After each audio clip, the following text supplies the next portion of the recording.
From Riverside Health System, this is the Healthy You podcast, where we talk about a range of health-related topics focused on improving your physical and mental health. We chat with our providers, team members, patients, and caregivers to learn more about how to maintain a healthy lifestyle and improve overall physical and mental health. So let's dive in to learn more about becoming a healthier you.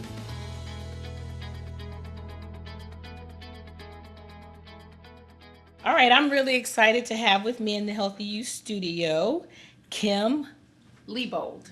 Yes. Thank you, Kim. You're most welcome. Kim is a nurse practitioner with Riverside Cardiology Specialists. Welcome. Thank you. We're going to be talking about heart rhythm and navigating slow and fast heartbeats, right? Yes. Yeah. Great. Welcome to the Healthy You podcast. I am your host, Frankye Myers, and today we're going to be diving into those rhythms a little bit more specifically and the differences between slow and fast rhythms known as Brady and Tachycardia.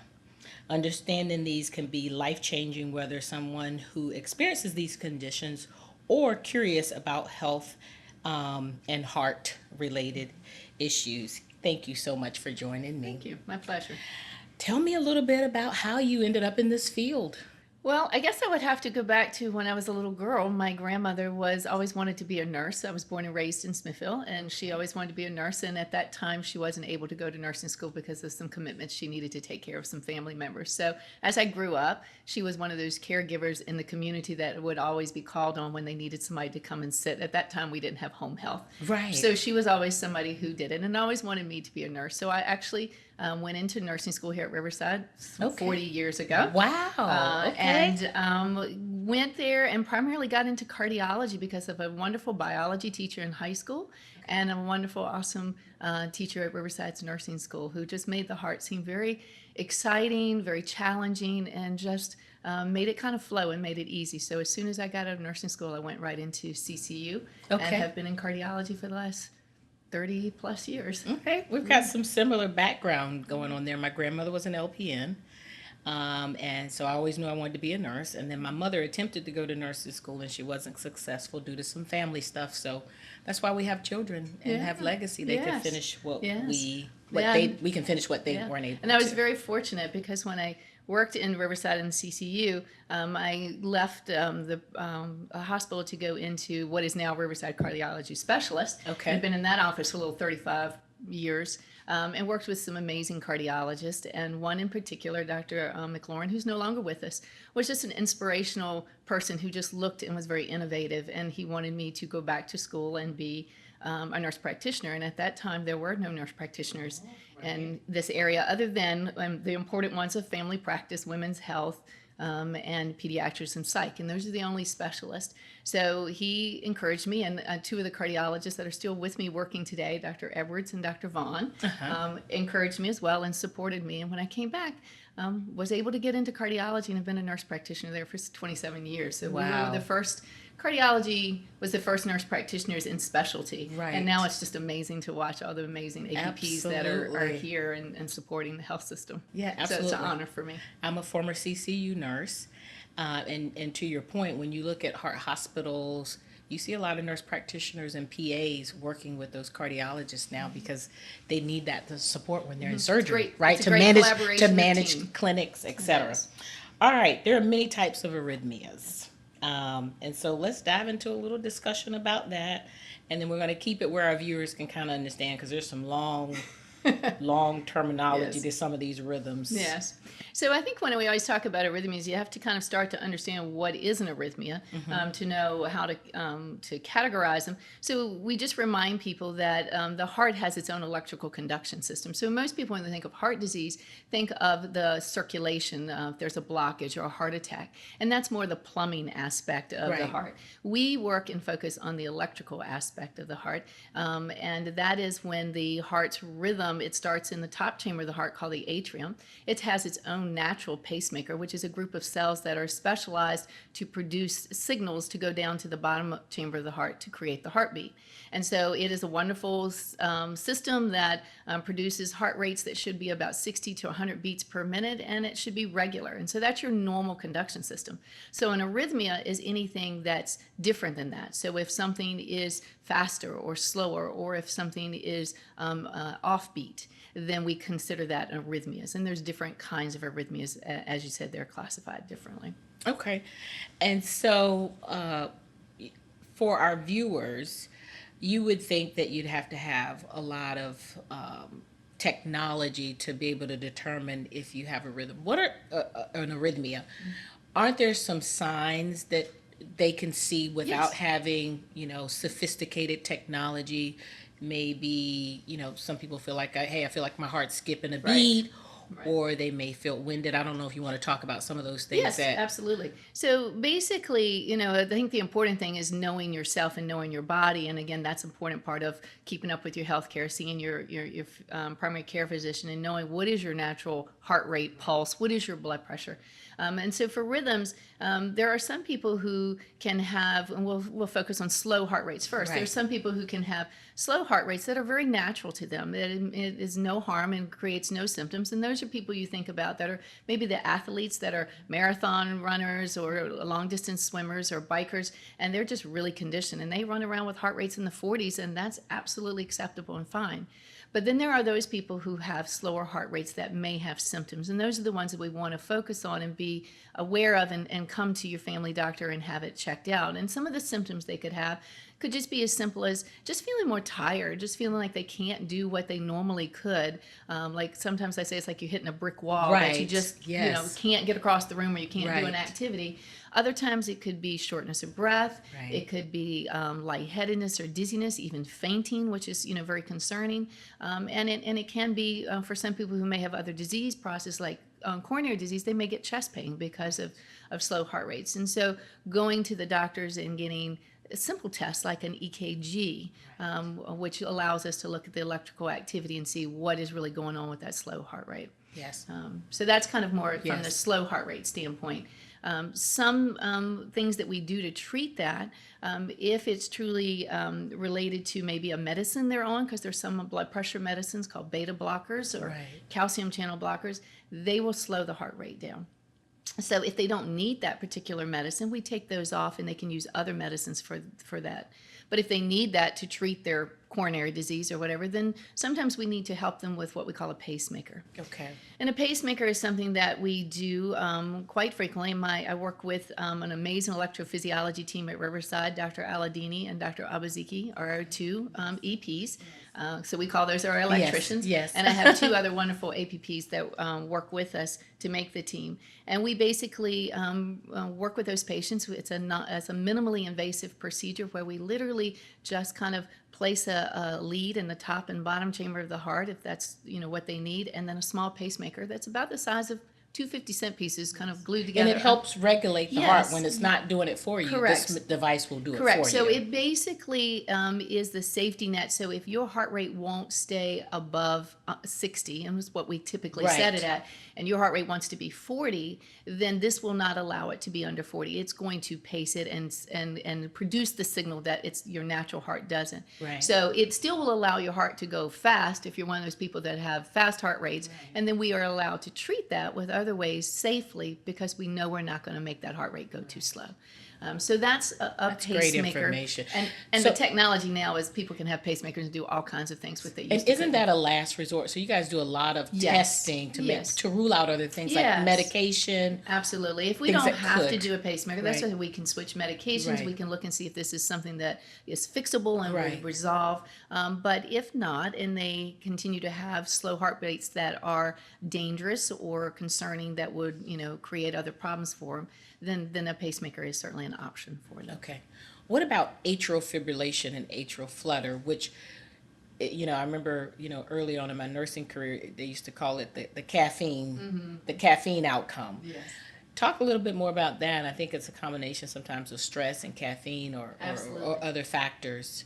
I'll be glad to. And actually, I didn't know Yes. this when we set this up, but September is actually AFib Awareness Month. So Okay. perfect timing. Perfect. We knew that. You knew that. That's good. So when we categorize AFib and aflutter, that usually comes in for the most people the fast heart rates. Okay. And there's lots of different fast heart rates, like we had said earlier, and those can be things that again will create symptoms such as palpitations, fast heartbeats, a fluttering sensation. Some people can get short of breath, dizzy, lightheaded. Some people can faint with those if they're really fast, and some people can have chest pain and other things. So any, again, symptom that you know your body, that's when you just really need to go see your doctor. They can do the EKG and determine what kind of fast heart rate this is. And it depends on where it originates. And we'll focus on the top chamber of the heart where the AFib comes from. And some can be regular, and they can be used medicines to slow them down. And then sometimes there's procedures that are called ablations that we can do to help some of those fast heart rates. Specifically for those would be like SVTs, which Right. people, and even young people, will have those where it just starts like a light switch. It just comes on, it's really fast, and then it sometimes will just go away. And if it doesn't go away, it can be quite problematic, Right, and it creates a right. lot of ER visits. That population of people do very well with ablations, and those are procedures that are minimally invasive where electrophysiologists again take a catheter up to the heart, locate these excitable areas that are outside of our conduction system that are messing up our conduction system, and they will actually destroy them with radio frequency heat. They Right. basically I needed can you in get that. physiology Yeah. because you know this stuff. So they're able to get rid. So they find that spot and they get rid of it, and then it doesn't allow any competition to our conduction system. So then we can go about our normal. Atrial fib is probably the one that we concern about and we deal with most because it is the most common rhythm, other than Now, normal Kim, rhythm. is it true that it's common, but it can have a negative outcome if not treated because you can form clots Absolutely. and Absolutely. That's That's what sets time itself. sensitive, yes. That's what sets itself above any of the other Yes. arrhythmias that we Yes. really deal with, because some people feel it and are extremely symptomatic, just like I said, with any fast heart rhythm, but other people don't have any clue that they have it. We can see them and have heart rates of 180 beats per minute and they don't have a clue. The difference of atrial fibrillation is that it is multiple sites in the top chambers of the heart that are just sending all kind of chaotic electrical activity down to the bottom chambers. So they're trying to respond to everything that's coming, and what you get is this very irregular, chaotic rhythm.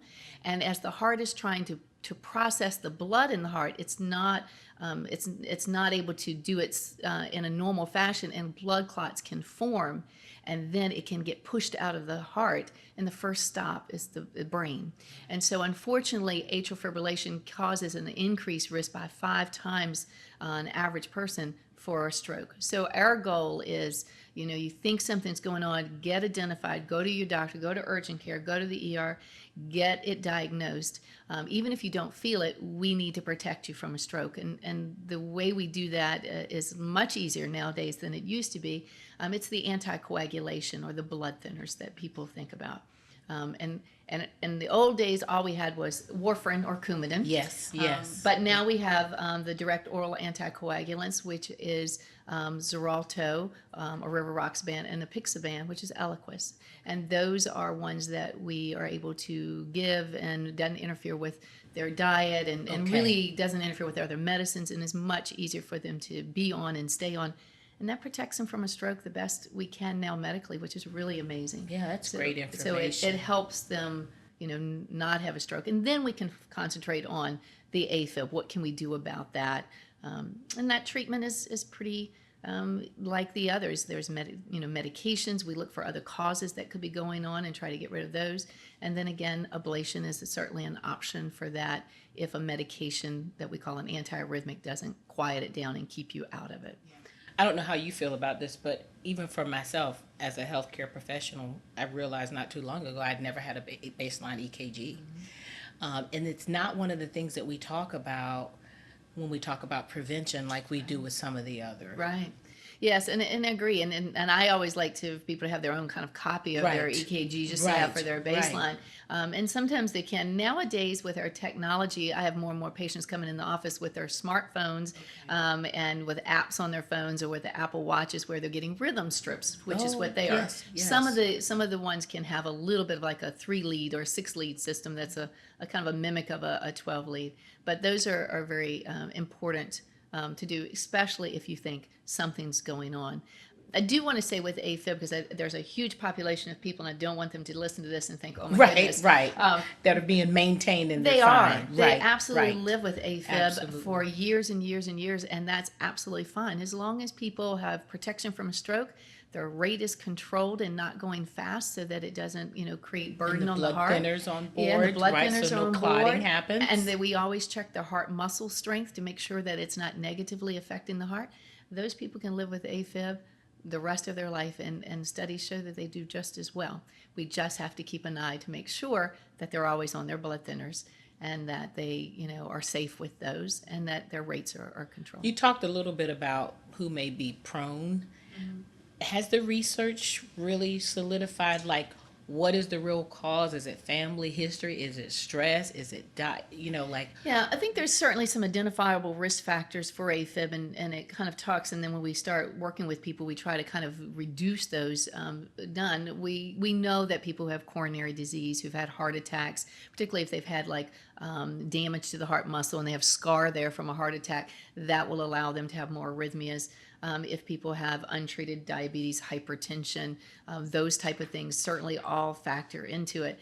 Some of the things that we see quite a bit nowadays is sleep apnea. It's a very popular. I think you had a session not too long ago with Dr. Gibbons, who is wonderful, who does sleep studies for us, and I think they identify probably just as much AFib as we do, because as the heart gets irritated from having a lack of blood flow when the people stop breathing at night with their apnea, then that triggers AFib. And so we a lot of times will send people when they get diagnosed with AFib to find out that they truly actually have sleep apnea. If we treat the sleep apnea, a lot of times we can keep the AFib under nice control or it not come back. So that's certainly things. Other things that, thyroid disorders, things that can kind of trigger metabolism, keeping those in check. So a lot of those things are factors that do it. And then, there is some concern about some hereditary and different things that can affect AFib and make us a little bit more prone to it. That's great information. As it relates to, initial diagnosis, what are some of the, I hear people who go on monitoring over time and keep a diary and all of those things. So how do we initially diagnose how do you initially diagnose So it? usually by the time they come to us in electrophysiology, they've seen their primary care physician who's caught it on an EKG or an exam, or they go in for a surgical EKG for clearance for a surgery, and then they go, whoops, you have AFib. Or unfortunately, we work a lot with our neurointerventionalists at Riverside, and we see them as they come in with with a stroke and trying to figure out why did they have the stroke, and sometimes can see it. What we usually do in workup is basically do the 12-lead EKG. We do a Holter monitoring. There's all kinds of external monitoring that we can put in for long-term heart monitoring to capture it, because some people will have AFib, and this is your stroke patients that may not have it all the time. They may have it for 30 minutes and then not have it again for months, and it's very hard to capture. So there's long-term heart monitors that we can put on externally that they can wear up to 30 days, and we look to see if we've captured any AFib in that time frame. If not, we actually have a little small one that we can put under the skin that's about the size of a paper clip that will watch the heart monitor for 3.5 years. So we do that for people that are high risk that we haven't identified maybe the reason of their stroke. But once we identify it, we look to see, again, how much do they have, how fast is it, how is it bothering them, and then we help develop the treatment plan that's very individual for each person. That's great information, Kim. So for someone, we all have something potentially in our family history, and as you think about preventing it from becoming an actual problem for you, what are some things that you think you could educate our viewers on, that if you want to be proactive, I know I have to watch my caffeine. I'm already hyper. Right. And if you have stressful jobs, how do you control exercise? Are there things that people can do if they want to live a life of, I'm aware that it could potentially be a family history, but I want to avoid it actually becoming an issue in their own life? Right. I think like most of the heart healthy things that we do, or just healthy in general, trying to maintain a good balance of exercise, a good heart healthy diet, or weight in a normal weight range, trying to avoid a lot of caffeine type products nowadays. Unfortunately, in our society, we do have That's a true. lot of And those energy marketing drinks, yes. for these shot and energy drinks, and we, are all kind of working all the time and utilize some of those, and all those are stimulants. Sometimes over-the-counter medications for cough and cold have these over-the-counter pseudoephedrines and things that can rev up the heart and increase blood pressure. And so I always encourage the patients to go, or people to go to the pharmacist and say, I have a history of blood pressure, what can I take? So avoiding those things. And again, like we said, if you have known risk factors, diabetes, hypertension, keeping those in really good control and managing those with your healthcare provider reduces your risk for AFib burden or other arrhythmias in some situations. That's great information. I think it's all about just trying to live an intentional life, because I start over every morning with I'm going to exercise 3 days a week. Right. It's easier said than done. And I don't get one day in, but I keep waking up being intentional always the first about day. it. So Kim, that is great information. Anything else that you can think of that you'd like to impart upon our viewers? I think the only other thing that I have a very a passion for, and it kind of goes to a little bit of a different type of heart rhythm, that's the bottom chamber rhythm, called ventricular, bottom chamber ventricular rhythms, and they typically are very fast rhythms. Those are the most dangerous and are life-threatening rhythms. And why is that, Kim? Is it because it's the output, the blood correct. flow? Yes, ma'am. Yes. So it basically is, as the bottom chamber is beating really, really fast, and it's originating in the bottom chamber, not allowing the conduction to come from the top, but the rhythm is coming from the bottom chamber. It is beating so fast that the heart's not filling up with blood, so it's not pumping efficiently. So even if you have a pulse with it, it's not sometimes an effective pulse, and people will get really symptomatic chest pain, shortness of breath, feel like they're going to pass out. Or if it goes really fast and goes into fibrillation, that's ventricular fibrillation, that's sudden death because there is no pulse. So in those kind of situations, obviously for ventricular tachycardia, people have that and can have symptoms and see us and do okay with medications, and we even do ablations on those as well. But the ventricular fibrillation, the sudden death, can come from unawareness, and the people have a weakened heart muscle, like your athletes and things that you don't know about. It can come from people who have coronary disease or a heart attack at the time. So there's a lot of ways that happens. But my focus is we can do amazing things at Riverside now between our cardiology interventionalists and our EP doctors, but we have to get them to us first. Right. And so for the community awareness of getting involved, if you see somebody who has gone down, if somebody drops in front of you, particularly an adult or a teenager, you want to go to them immediately, and you want to see if they are responsive. And if they're not responsive, you want to immediately call 911. Okay. And as you call 911, the dispatcher, and we now have our cell phones all on us, we can, just go on speakerphone, and we start hands-only CPR. So everybody can do it. You can go on the American Heart Association website in 90 seconds, learn how to do it. And it's putting your hands and pushing down on the center of the chest hard and fast to 100 to 120 beats per minute. We all think of staying alive. Yes. And that's the tempo you do. And you just do that until help arrives. And what you're doing is you're circulating. You are that person's circulation. And you are circulating oxygenated blood that's in their system to their brain and until help can come. The other piece to that is knowing how to use AEDs, which are the automatic external defibrillators, which I think of are the little red boxes that are most places. So I always encourage people, know where you are, know where your red box is, look for it. But they aren't designed to sit on the wall and wait for the ambulance to come or healthcare people to get there. They're designed for lay people.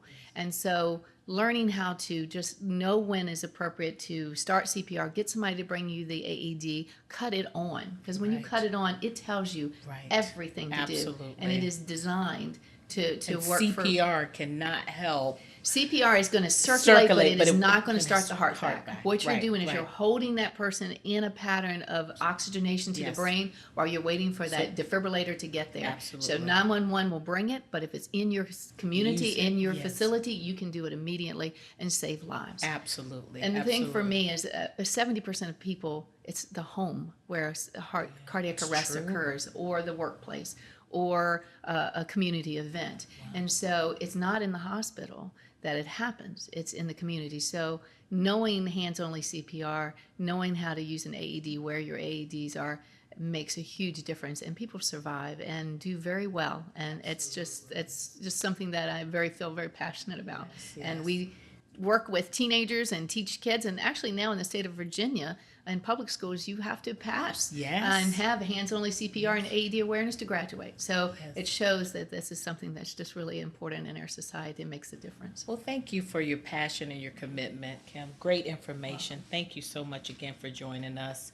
My pleasure. We're going to wrap up. And to our listeners, if you're experiencing any of these symptoms, dizziness, fatigue, palpitations, fainting. Did I miss any, Kim? No, I think those are the key ones. Yes. Don't hesitate to reach out to your healthcare provider. Catching these issues early is so key and make a huge difference. Thank you to our listeners for tuning in. If there's a health topic you're interested in hearing more about, please email your idea to riversidestrong@rivhs.com. Thank you. You're most welcome. Have a blessed day. Thank you for listening to this episode of Healthy You. We're so glad you were able to join us today and learn more about this topic. If you would like to explore more, go to riversideonline.com.